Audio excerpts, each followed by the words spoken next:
Bonjour, je m'appelle Joël Tremblay et je suis votre animateur pour cette série intitulée Conviction. Notre émission est une discussion des grands thèmes de la foi chrétienne à la lumière de la parole de Dieu et du témoignage de Jésus.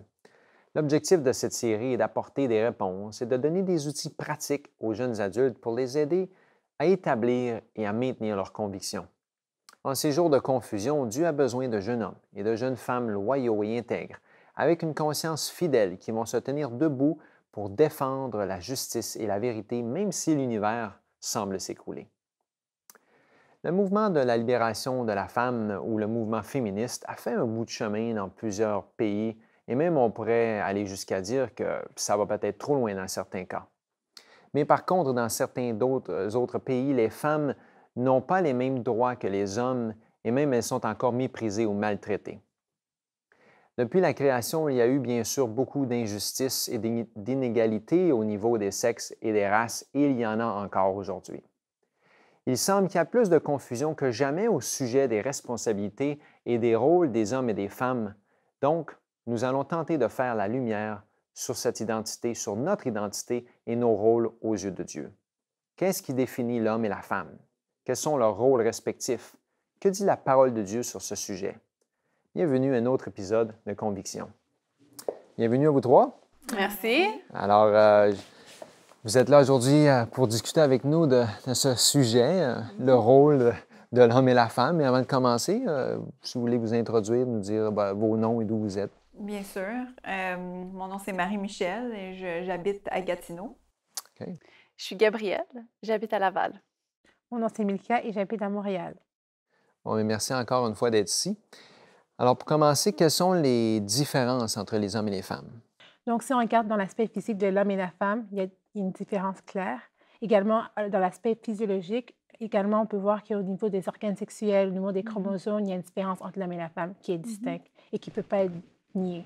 Mais il y a aussi au niveau qui est psychologique, au niveau émotionnel. OK. On peut pas contredire le fait que l'homme et la femme sont différents. Évidemment, on ne peut pas tracer une ligne exacte de comment est la femme, comment est l'homme, parce que chaque personne est différente, chaque personne a une personnalité différente. Mais on peut quand même dire que de façon générale, la femme, plus souvent, va être portée à s'occuper des personnes autour d'elle, peut-être un peu plus émotionnelle. L'homme qui va être un meilleur leader, parfois. Donc, on peut quand même voir quelques différences au niveau psychologique émotionnel. OK. Jésus, lui, comment traitait-il les hommes et les femmes? Est-ce qu'il a fait une différence? Bien, je pense qu'il faut commencer par dire que dans la Bible, c'est clairement dit que Dieu ne fait pas exception de personne. C'est-à-dire qu'il traite tout le monde sur un même pied, de façon égale, sur un même pied d'égalité. Ensuite, on peut lire dans Galates 3, verset 28, que Paul dit qu'il n'y a plus ni homme ni femme. Ça ne veut pas dire qu'il n'y a plus de différence entre les hommes et les femmes ou quoi que ce soit, mais qu'aux yeux de Dieu, tout le monde est égal, comme les Juifs et les Grecs. C'est ça, ouais. Oui, puis en fait, il y a plusieurs exemples dans la Bible où on voit Jésus traiter des femmes de façon égale à l'homme.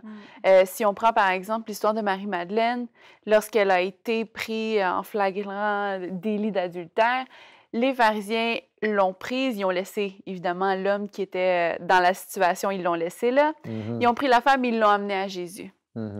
Qu'est-ce que Jésus a fait? Est-ce qu'il a encouragé leur comportement, leur opinion? Non. Jésus a répondu quelque chose de très simple. Celui qui est sans péché, jetez-lui la première pierre. Ouais. Et qu'est-ce qui est arrivé par la suite? Ils sont tous partis. Et Jésus a parlé avec Marie-Madeleine, puis lui a dit, va et ne pêche plus. Ah oui, écoute, c'est un comportement contraire vraiment à la société à ce moment-là, parce que cette femme-là aurait dû être probablement lapidée sur place. Mais c'était injuste parce que l'homme qui était là aurait dû être lapidé sur place lui aussi. Et Jésus a relevé cette femme-là devant tout le monde publiquement. Ce que je trouve intéressant aussi, c'est que les pharisiens ont amené cette femme à Jésus pour voir sa réaction. Ouais, comment il allait. C'était un test. Ouais. Et Jésus, non seulement a empêché la lapidation de se passer, mais il les a condamnés, eux aussi, d'avoir agi de la sorte. Ouais. Il a ramené l'égalité en étant avec compte. Oui. Ah, oui, vraiment. Exactement. Puis un autre exemple aussi, ce serait la femme samaritaine qui est relatée dans l'histoire des évangiles, où ce qu'on voit que cette femme vient en cachette justement prendre de l'eau parce qu'elle ne veut pas être jugée par les autres personnes. Et on voit que Jésus prend le temps d'aller lui parler personnellement et de non seulement de répondre à ses besoins primaires, mais par la suite d'aider aussi au niveau spirituel. Donc on voit que public ou caché, Dieu se soucie de la femme et veut la relever de sa situation. Oui. Puis peut-être un dernier exemple aussi, la fois où des mères de famille ont amené leurs enfants à Jésus pour qu'il prie pour eux. Et bon, les disciples ont un petit peu mal réagi. Ils ont dit non, éloignez-les. Genre, il n'y a pas le temps pour ça. Tu sais. Puis ben, Jésus a dit non, surtout pas. Je vais prier pour eux. Il a totalement encouragé les mères à amener leurs enfants auprès de lui, puis il les soutenait. Dans le fond, c'est qu'il les soutient dans leur rôle. Exactement. On voit vraiment que Jésus a révélé aussi le caractère de Dieu au travers de ça. Parce que le caractère de Dieu, ce n'est pas un Dieu qui cherche à détruire aussitôt qu'on fait une petite erreur, mais c'est un Dieu qui cherche à nous relever, à nous ramener à lui. Écoute, je pense que c'est notre exemple là-dedans. Jésus a montré qu'à ce moment-là, où dans la société où la femme n'était pas importante, Jésus a montré qu'il y avait un souci et un amour pour chacune de ces femmes ou de ces mères-là. Maintenant, aujourd'hui, on parle beaucoup du débat sur l'égalité des hommes et des femmes. Qu'est-ce qu'on peut en dire de ce débat-là? Est-ce que c'est sain ou jusqu'où c'est où que ça devient trop, là, tu sais, mais... Oui. Bien, si on revient à la base, un peu plus tôt, on parlait justement du récit de la création. Plusieurs personnes vont utiliser ça pour justifier l'inégalité. Mais justement, si on regarde vraiment, la femme a été créée à partir de la côte de l'homme. Il n'a pas pris une partie de son crâne pour la créer au-dessus de lui, ni il n'a pas pris non plus un orteil ou un os-pied pour la mettre pour se faire piétiner par l'homme. Non, il l'a fait à partir de sa côte, à partir de son côté, pour qu'il puisse être à côté de lui, pour qu'elle puisse l'accompagner, dans le fond, dans son travail, dans sa mission, finalement. C'est beau. Fait qu'on ne voit pas une inégalité, on voit une égalité. Non, justement, on voit l'égalité. Là où certaines personnes peuvent voir le contraire. Oui, OK. Mais il faut dire également qu'il y a certaines inégalités qui existent parce qu'on voit que certaines femmes dans d'autres pays n'ont pas le droit à l'éducation. Elles peuvent se faire battre et elles n'ont pas la justice qui sont faites. Il y a beaucoup de choses qui font que les femmes sont révoltées. Mais ça découle du péché. Ce n'était pas le plan original de Dieu. Fait qu'il y a un rôle, on pourrait dire, bénéfique à l'égalité de la femme ou c'est un mouvement-là qui veut amener une égalité. C'est clair qu'il y a un rôle parce que s'il y a une inégalité, on doit essayer de tendre vers l'égalité. C'est ça, parce que l'inégalité n'est pas biblique. Pas biblique. N'est pas de Dieu. C'est ça, c'est pas bien, c'est pas une bonne chose le fait que, exemple, un homme et une femme font le même travail, mais pour le même travail que l'homme gagne plus que la femme. Ça, c'est pas normal et ça, c'est pas quelque chose qu'on soutient en tant que chrétien, là. Alors, pour aller plus loin, qu'est-ce qu'on peut faire, nous, pour résoudre le problème ou peut-être pour ajouter une solution? Bien, en fait, tout d'abord, je voudrais dire que je pense pas que c'est l'Église qui va régler le problème de la société en tant que telle. Par contre, on peut donner l'exemple. On peut, nous, vivre selon les principes dont on parle aujourd'hui d'égalité. Puis on peut faire la promotion aussi. On peut expliquer que les hommes et les femmes, nous, en tant que chrétiens, en tant qu'Église, on croit que les hommes et les femmes sont égaux aux yeux de Dieu et dans la société. Chers téléspectateurs, on vous remercie d'être des nôtres. Bien sûr, l'objectif de nos émissions, c'est de vous encourager, de vous fortifier dans votre foi et dans vos convictions. Alors, on veut vous inviter, si vous avez un commentaire, une question ou peut-être même une histoire à partager au sujet de l'émission d'aujourd'hui ou un autre sujet, c'est le moment de le faire. On va vous donner nos coordonnées pour que vous puissiez contacter avec nous. Merci encore. Avez-vous apprécié cette émission? Avez-vous des questions pour notre équipe? Aimeriez-vous des réponses tirées de la Bible? Tout ce que vous avez à faire est de nous envoyer un courriel à conviction@mieuxvivre.org. Vous pouvez également laisser un commentaire sur notre page Facebook. Et si vous voulez revoir cette émission, il suffit simplement d'aller visiter notre site mieuxvivre.org.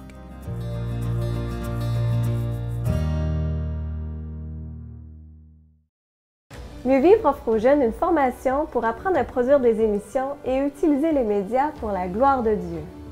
Ce programme est un apprentissage pratique qui permet aux jeunes de découvrir les ministères multimédia et l'utilisation que l'on peut en faire pour répandre la bonne nouvelle.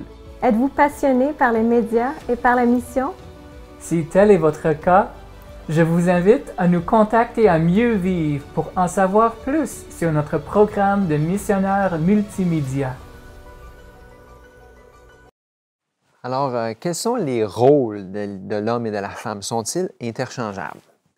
Bien, en fait, on peut commencer par les rôles de l'homme qui nous sont montrés dans la Bible, dans la parole de Dieu.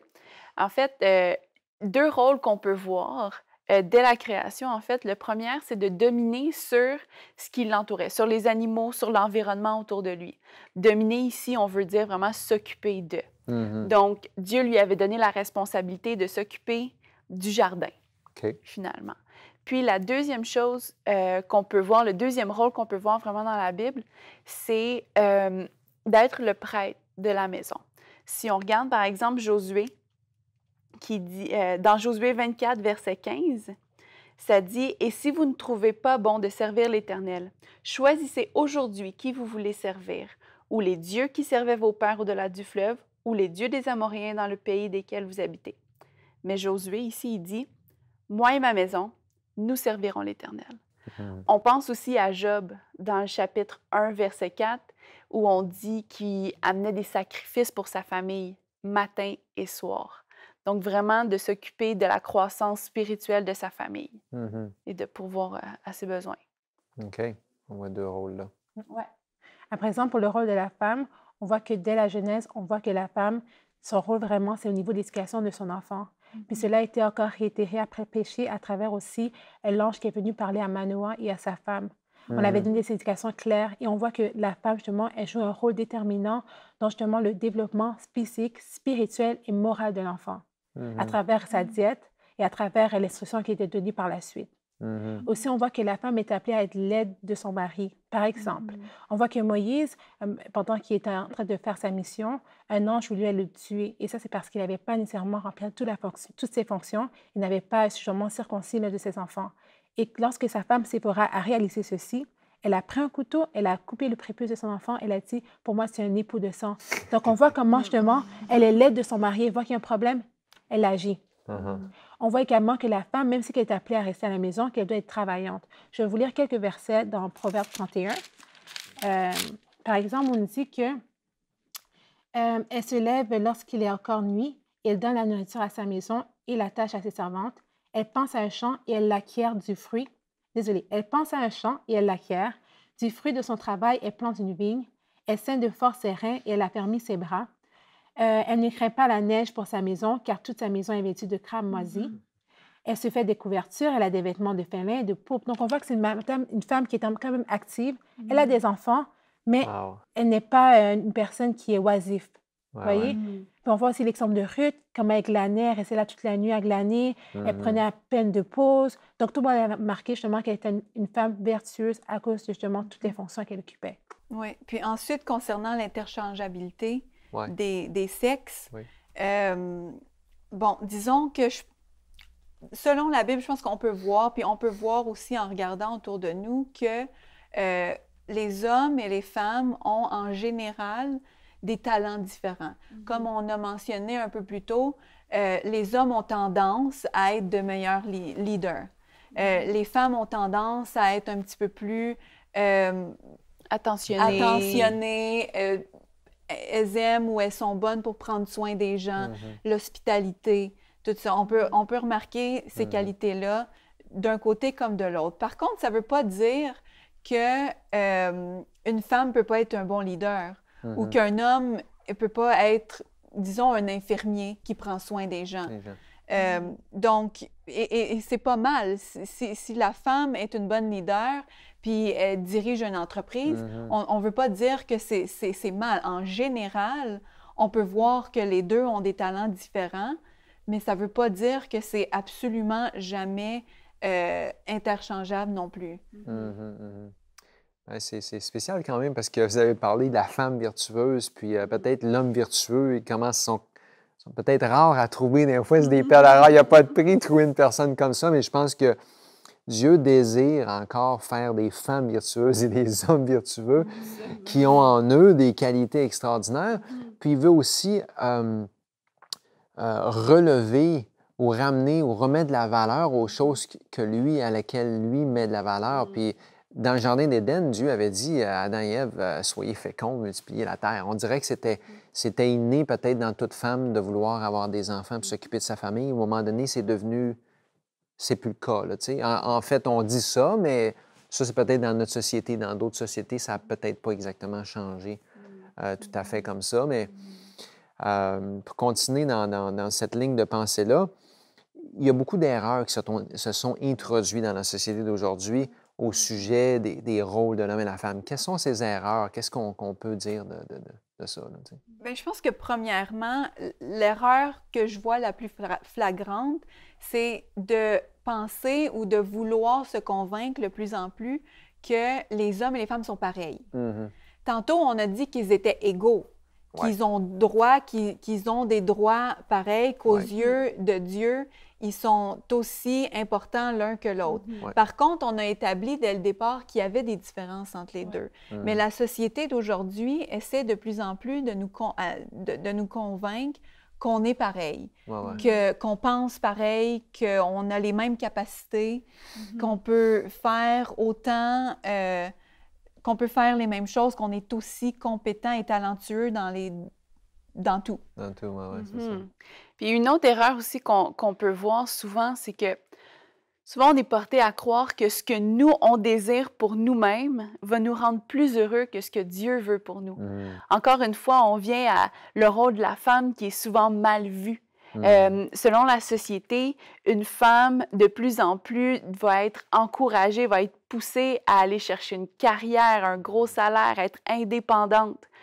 Mais elles ont encore cette pression ou cet encouragement d'avoir des enfants. Donc ici, on a un problème parce qu'elle n'a plus vraiment le temps.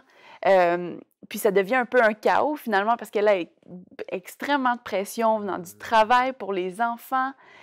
Les enfants finalement sont élevés par les gardiennes, par les garderies et tout ça.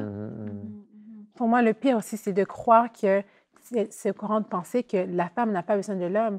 Elle peut décider d'avoir un enfant, soit s'asséminer ou se trouver un copain, et puis elle a l'enfant et puis elle l'élève tout seul. Et cette pensée est vraiment égoïste quand on y pense sans savoir. Donc, on voit qu'il y a vraiment une dégradation au niveau de la raison pour laquelle, justement, il y avait tous ces mouvements. C'est quand même bizarre, hein, parce que moi, je ne m'imagine pas une société sans femmes ou une société sans hommes. Ça serait plate. Il manquerait quelque chose. Peut-être je pourrais parler aussi de la part des hommes. Il y a beaucoup, je pense, d'erreurs à tous les niveaux. Et chez les hommes, malheureusement, on dirait que la société ou la télévision nous a amené toutes sortes d'images qui sont tellement fausses d'un homme qui est tellement fort physiquement. En fait, il est tellement brutal et violent que c'est un super-héros. Puis on dirait que tous les super-héros de la télévision sont comme ça. Mais l'autre image, ce sont des hommes qui sont des bons riens, ils s'amusent toujours, puis ils ne sont pas capables de prendre des bonnes décisions. Mais c'est très malheureux parce que ça ne ressemble pas du tout à l'homme vertueux de la Bible, à celui qui s'occupe de sa famille, qui est responsable de la société. Et c'est une grave erreur. Et je pense qu'on a un travail à faire pour ramener l'image d'un homme de Dieu, d'une femme de Dieu. Oui, c'est vrai. Parce que je sais que ça commence jeune et plusieurs de nos hommes et de nos femmes tout jeunes commencent à avoir des images qui sont tellement tordues que je pense même que ça nous amène à avoir beaucoup de difficultés à comprendre l'image, puis à avoir l'image de Dieu, d'un Père qui nous aime. Oui. Puis aussi, pour revenir à ce que Gabriel disait, j'écoutais une émission il n'y a pas si longtemps, puis il y avait une psychologue qui était invitée à l'émission qui parlait en fait de la société puis de la famille en général. Puis ce qu'elle disait, puis ça m'a vraiment beaucoup interpellée, c'est que on ne peut pas tout avoir. C'est-à-dire que maintenant, de nos jours, on veut la grosse maison, on veut la belle voiture. Donc, pour avoir tout ça, on a les 2 parents qui travaillent à temps plein, mais on veut aussi bien élever nos enfants. Ouais. On veut aussi avoir une belle conciliation travail-famille, comme on appelle ça. On veut une belle vie de couple, on veut aller en vacances, on veut tout. Le problème, c'est que on peut pas tout avoir. On peut pas tout avoir. Faut faire un sacrifice. Tout ça, ça rentre pas dans un horaire. Ça rentre pas dans un horaire de 7 jours. Surtout, d'autant plus que nous, qui sommes adventistes du 7e jour, on observe le sabbat. Il y a une journée par semaine où on ne fait pas de ménage, où on ne fait pas de lavage, où on se repose, on passe du temps ensemble, on passe du temps avec Dieu. Donc, il reste 6 jours pour tout faire le reste. Puis en plus, une chose aussi que je pense qu'il ne faut pas oublier, c'est que, étant chrétien encore, élever des enfants pour être des citoyens du ciel, ça prend probablement encore plus de temps, encore plus d'énergie qu'élever des enfants pour être citoyens du monde. Donc, il faut, à un moment donné, faire des choix, puis se dire, qu'est-ce qu'on veut? Qu'est-ce qu'on veut vraiment accomplir dans notre vie? C'est important parce qu'on a tout un défi à relever. Et puis, c'est nécessaire, je pense, de mettre les priorités à la bonne place, comme on a vu tout à l'heure, de mettre Dieu en premier. Mais quand même, je veux revenir sur le commentaire que tu as dit tout à l'heure.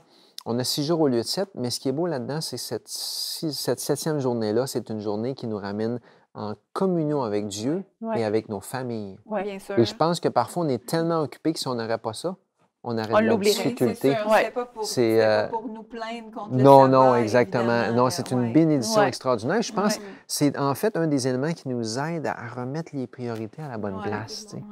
Maintenant, comment l'homme et la femme devraient-ils se traiter mutuellement, l'un et l'autre? Donc, on peut lire un passage rapidement dans Éphésiens 5, versets 22 à 25. OK. Donc, voici ce qu'il nous est dit. Femme, que chacune soit soumise à son mari comme au Seigneur, car le mari est le chef de la femme, comme Christ est le chef de l'Église qui a son corps et dont il est le sauveur. Or, de même que l'Église est soumise à Christ, les femmes aussi doivent l'être à leur mari en toutes choses. Mari, que chacun aime sa femme, comme Christ a aimé l'Église, et s'est livré lui-même pour elle, afin de la sanctifier en la purifiant et en la lavant par l'eau de la parole. Donc, qu'est-ce qu'on apprend à travers ces versets-ci? C'est que souvent, les personnes auront cette mauvaise conception que justement, que lorsqu'on est soumis à notre mari, ça veut dire qu'on est dans l'esclavage, on n'a pas le droit de parole. Mais en fait, quand ça représente la relation que Dieu veut avoir avec son Église. Que justement, lui, il a tout abandonné pour son Église. Il a consenti à se destituer de son poste au niveau du ciel pour justement venir comme un être humain pour sauver l'Église. Donc, c'est une relation d'amour, de collaboration.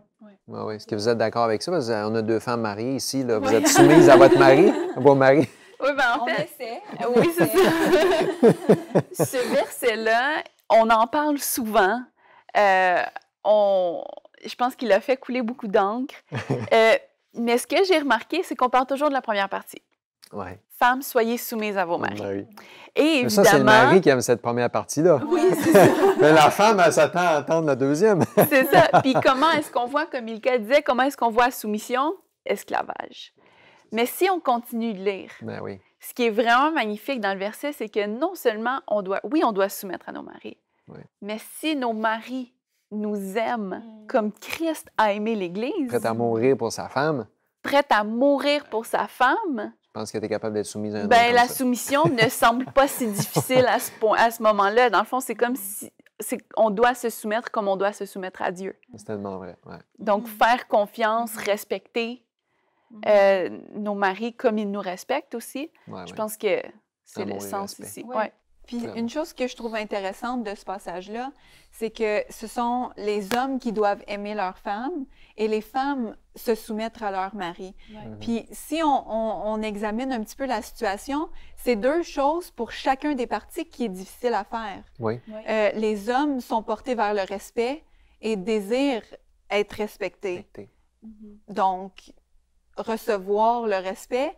Les femmes, elles, sont bonnes peut-être plus pour aimer. Mais désirent l'amour en retour. Oui, c'est ça. Désirent l'amour en retour.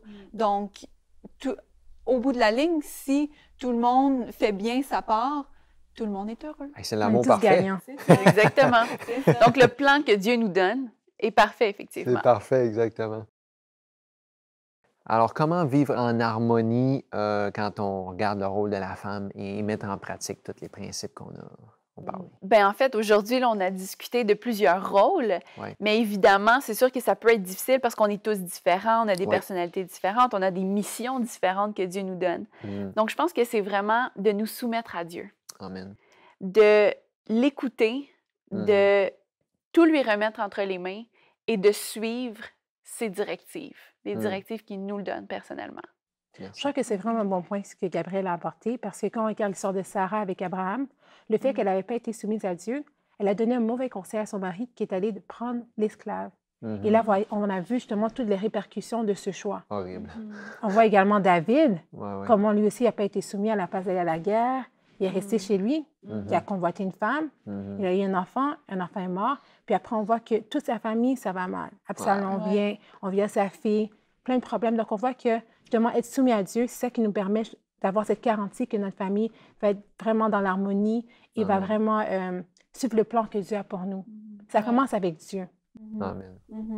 Puis peut-être juste pour conclure, je dirais que au bout de la ligne, il faut faire confiance à Dieu et en sa parole. Si il nous a donné un plan, il nous a créé de la façon qui était la meilleure pour nous. Il nous connaît. Il nous connaît, il nous a fait, c'est lui qui nous a fait. Ouais. Donc, il nous dit, dans le fond, c'est le mode d'emploi, comment vivre harmonieusement. C'est ça la question, puis la réponse est là. C'est juste que parfois, à cause que nous sommes égoïstes, on a de la misère à l'accepter, mais si seulement on le mettait en pratique, de un, on serait heureux, et de deux, notre caractère pourrait croître. Et ressembler à Christ. Oui, c'est ça. Je pense que c'est le plan de Dieu et il nous a dit comment l'atteindre. Merci beaucoup de vos bons conseils aujourd'hui. Puis je pense que Bienvenue. si on peut réussir à en mettre en pratique et laisser Dieu nous imprégner de ces choses-là, on va être capable d'avoir un avant-goût du ciel dans nos familles ici sur la terre. Absolument, oui. N'est-ce pas? Merci beaucoup.